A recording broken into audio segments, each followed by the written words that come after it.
Discurso na cúpula do clima. Hoje, o presidente Jair Bolsonaro antecipou para 2050 o prazo para o Brasil zerar as emissões de gases poluentes.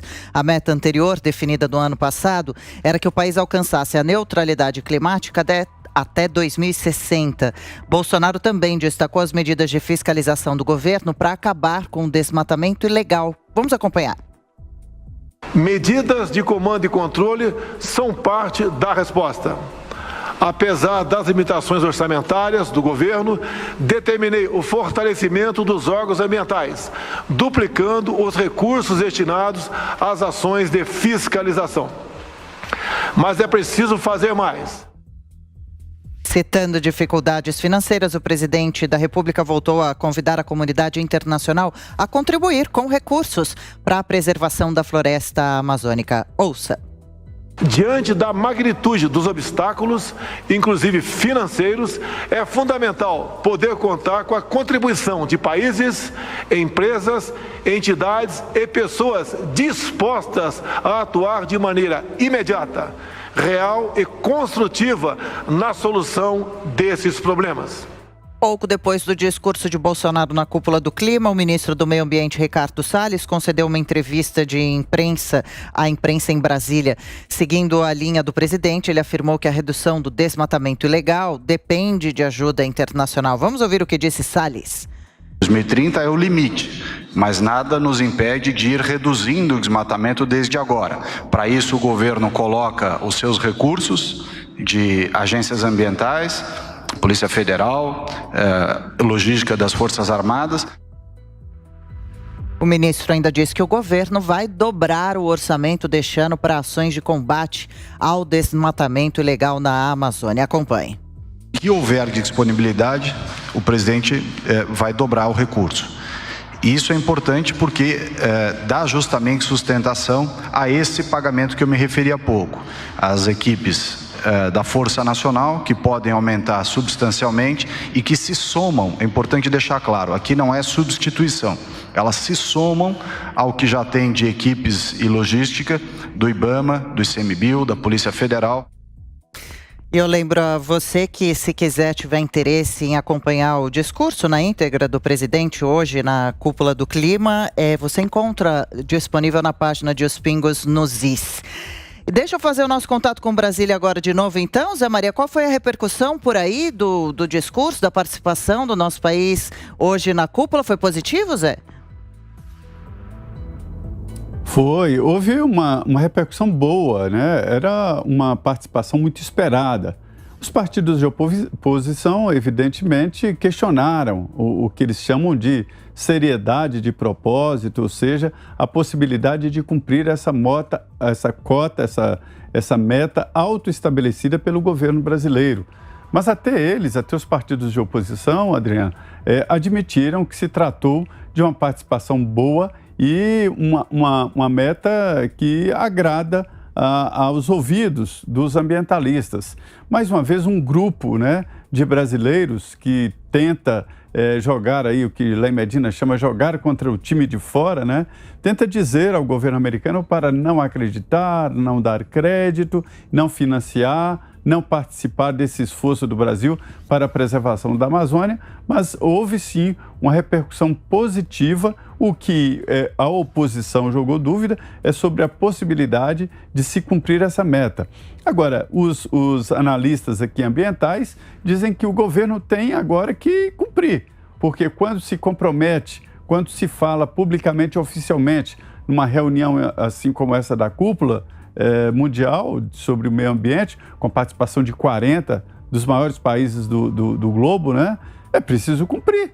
E o presidente Jair Bolsonaro vai fazê-lo se houver um outro mandato, seguir, porque isso segue adiante. O governo deixou muito claro nesse discurso do presidente Jair Bolsonaro, primeiro, de que está comprometido, sim, com fiscalização e com a preservação do meio ambiente. Mostra que a legislação brasileira é muito rígida e tem que ser assim. Agora, é uma das mais modernas do mundo. Foi a primeira vez no mundo que se votou um código ambiental, um documento só para a legislação ambiental. E ele deixa muito claro aí o que é o desmatamento ilegal, porque existe o desmatamento legal. e isto está previsto no rigoroso Código de Meio Ambiente do Brasil. Então, o presidente Bolsonaro definiu metas que o governo tem agora que seguir, se comprometeu internacionalmente, né? Mostra claramente o que é desmatamento legal. Esse o Brasil vai continuar, porque a lei permite, né? São condições excepcionalíssimas, e combater como crime que é o desmatamento ilegal. Sobre recursos, preciso dizer que o Brasil precisa da ajuda externa. Eu diria apenas o seguinte: se o presidente Jair Bolsonaro, depois de escutar todas as promessas, depois de escutar todas as metas, inclusive a dos Estados Unidos, poderia simplesmente dizer que todas as metas deles, nós aqui no Brasil já estamos cumprindo há muito tempo. Sabe por quê? A emissão de gases aqui no Brasil, ela é uma das menores do mundo. E isso favorece o Brasil. Então, a meta que eles estão tentando chegar, o Brasil já chegou. Agora, coloca uma coisa na cabeça: redução de emissão de gases é parar máquinas, é reduzir a indústria, é perder emprego. E o presidente norte-americano Joe Biden falou isso muito claramente, à custa de empregos. E o Brasil, agora neste momento que está se desenvolvendo e tal, não pode se dar ao luxo de bruscamente parar fábricas, né, para reduzir bruscamente uma emissão de carbono que já é uma das menores do mundo. Então, o Brasil contribuiu no passado com o meio ambiente, contribui agora, no presente, na baixa emissão de gases e se compromete para o futuro, ou seja, metas para 2060 ou até antes, se for possível. E Zé, esse é o assunto da nossa enquete, hein, desta quinta-feira. Eu estou já de olho aqui no site também. Nem tinha anunciado ainda a enquete, viu, Augusto? Já tem mais de 1.000 votos por aqui. A pergunta é a seguinte: você acredita que o discurso de Bolsonaro reduzirá a pressão internacional sobre o Brasil em relação a questões ambientais? Eu, inclusive, já dei meu voto aqui, entrei para acompanhar como anda o termômetro aqui também das respostas, Augusto. Mas é super fácil para votar e a gente ainda tem aí pelo menos 1 hora até trazer o resultado final. Você que ainda não deu seu voto, participe, entre lá no site da Jovem Pan, jovempan.com.br. Na primeira página você já vê o ícone do símbolo dos pingos nos is do programa, que leva você até o campo da resposta, a página da resposta. Sim ou não? Você acredita que o discurso de Bolsonaro reduzirá a pressão internacional sobre o Brasil em relação a questões ambientais? A gente quer saber o que você pensa também. E você, Ana? Como acha que repercutiu a participação do Brasil, o discurso do presidente hoje na cúpula? Bom, Adriana, os Estados Unidos, eles já declararam aí publicamente, né, avaliaram o discurso do Brasil como um discurso construtivo. Agora, a gente precisa ver na prática também porque a gente sabe também, né, Adriana, que esse tipo de reunião, essas cúpulas climáticas, muito se fala ali, mas pouco se cumpre, né? Tanto é que a gente vê os números das próprias emissões aí de CO2, os números da China, dos Estados Unidos e de grande parte da Europa aí, são números alarmantes, né? Enquanto o Brasil, ele detém números muito bons em relação à emissão de gases. Então, a gente tem que ver se isso realmente, se todo mundo vai cumprir, mas é óbvio que o mundo fica de olho no Brasil por narrativas que colocam aí, usando Hollywood, por exemplo, usando personagens que adoram uma panfletagem ideológica como Greta Thunberg, Leonardo DiCaprio, né, que se preocupa tanto aí com o meio ambiente, mas só viaja de jatinho particular e vive dando festas aí nos seus iates. Então a gente tem que ter um pouco de ceticismo em relação a alguns discursos, mas o que eu achei interessante, Adriana, foi a repercussão do discurso do presidente Bolsonaro na imprensa brasileira, uma vez que quando nós tínhamos Donald Trump, que era aliado ideologicamente do presidente Jair Bolsonaro, o discurso era um pouco mais incisivo, né? Foi um pouco mais incisivo, e quando Joe Biden aí assumiu a Casa Branca, apostaram muito na ruptura de relações comerciais, de relações de amizade entre Brasil e Estados Unidos, E a verdade, Adriana, é que entre Brasil e Estados Unidos existe uma amizade, uma relação muito longa, duradoura, histórica, que foi resistente aí ao longo de muitos anos de presidentes A ou B, de diferentes esferas ideológicas. E aí a gente vê que mesmo com a entrada de Joe Biden, que faz parte hoje de uma ala muito radical dentro do Partido Democrata, né, uma ala de esquerda muito radical aí dentro do partido, nesse ponto aí a gente está vendo uma junção de vontade, de planejamento. Os Estados Unidos vêm elogiando não apenas o ministro Ricardo Salles, mas o então ex-ministro Ernesto Araújo. A gente viu o John Kerry, o secretário John Kerry, secretário especial para assuntos climáticos, elogiar publicamente várias vezes, né, o ex-ministro Ernesto Araújo, o Ricardo Salles. Então, agora é acompanhar se isso realmente vai tocar, né, se isso vai progredir todos esses discursos que vimos hoje, Adriana, porque a gente não vê também ali nenhum chamado e ninguém apontando o dedo para as emissões perigosas, né, para o planeta em relação à China, à Rússia, né, os incêndios, por exemplo, na Sibéria, gravíssimos. Ninguém aponta aí os dedos para a Rússia, que existe durante todo o ano, sempre tem incêndios gravíssimos na Sibéria que derretem ali o permafrost, que liberam gás metano, um gás perigosíssimo, e também ninguém fala disso, ou as emissões, ou o lixo tóxico que sai dos rios da China e desaguam, né, nos oceanos. Nada disso é comentado. A gente vê muito falar em Amazônia, em Pantanal.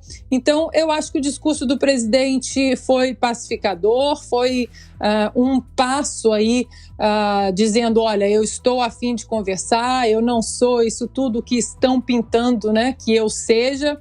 E a gente já vê que na imprensa brasileira muitos disseram até que ele ajoelhou. Então, a verdade, Adriana, é que para a velha imprensa, como o Augusto mesmo fala, é o que a gente fala aqui nos Estados Unidos, damn if you do, damn if you don't. É um perde-perde para o governo Jair Bolsonaro em relação à repercussão na imprensa. Se ele tivesse sido um pouco mais incisivo, a imprensa criticaria da mesma forma, e como ele teve um tom mais pacificador, agora estão falando que ele ajoelhou perante Joe Biden. Não adianta. Quem quer realmente o progresso para o Brasil vai ter que colocar essa velha imprensa de lado e tocar o bonde sem eles. E Ana, eu aproveito para lembrar também que hoje é quinta-feira, dia de live do presidente Jair Bolsonaro, muito possivelmente hoje com a presença também do ministro do Meio Ambiente, Ricardo Salles. A gente deve ouvir o próprio presidente, o próprio ministro, comentarem mais também sobre o evento. Guilherme Fiuza, a gente tem 2 minutos para você também. Adriana, isso é um grande jogo de cena, né? Assim, cada vez mais existe essa burocracia internacional da bondade, né? Que é um negócio assim completamente ocioso, né? Não que as causas não sejam reais e relevantes, né? Mas nesses fóruns é mais isso aí. É um lugar para ver se você coloca uma casca de banana para alguém, né, para ver se os vilões eleitos, né? Eu lembro quando eu comecei a cobrir essa área, jovem repórter, no final dos anos 80, o vilão era o George Bush, pai, né? Então, tudo era o George Bush, entendeu? Era casca de banana para ver se ele caía, né? E o mandamento na época era que o mundo tinha que se transformar radicalmente, só podia ser salvo até a virada do século, né? O século já virou há mais de 20 anos, né? Então é isso, é um negócio irritante de uma indústria de alarmismo, de burocrata que vai dos banquetes das Nações Unidas, esse negócio detestável todo, né? Que cada vez mais se espalha com essas falsas éticas e tal. Os problemas são reais. Acho que, tendo participado dessa cobertura, acompanhei muitos avanços, porque tem muita gente séria nessa área. Nós estamos citando, por exemplo, a área de florestas. Houve diversos avanços de salvaguarda, de proteção legal para florestas, e floresta é uma complexidade enorme. Tem a questão das nascentes, tem o ciclo hidrológico que tem que ser protegido, e tem muita gente séria encarregada disso e muitos avanços. Essas metas de emissão de gases, né? Aí projetam as coisas do tipo, vamos erradicar o combustível fóssil. Pode até ser que chegue esse dia, mas esse dia não está visível, né? Não é visível a olho nu, e eles vão colocando essas metas meio para abastecer, né, esse cenário de política, na verdade, e evidentemente que aí não ajuda, porque fica de um lado. Atualmente, né, elegeram como oráculo ambiental uma adolescente raivosa, né, que fica gritando, dizendo que nada foi feito. Volto a dizer, há décadas acompanha essa área, muita coisa foi feita, mudanças tecnológicas em relação à energia limpa, por exemplo, muita coisa foi feita, mas o nome do jogo é isso, nada foi feito e do outro lado tentando culpar. E o governo atual do Brasil seria um dos vilões preferidos. Eu acho, como já dito aí pela Ana, o governo saiu por uma defesa, por uma postura discreta, correta, para não ferir suscetibilidades, e acho que se saiu bem.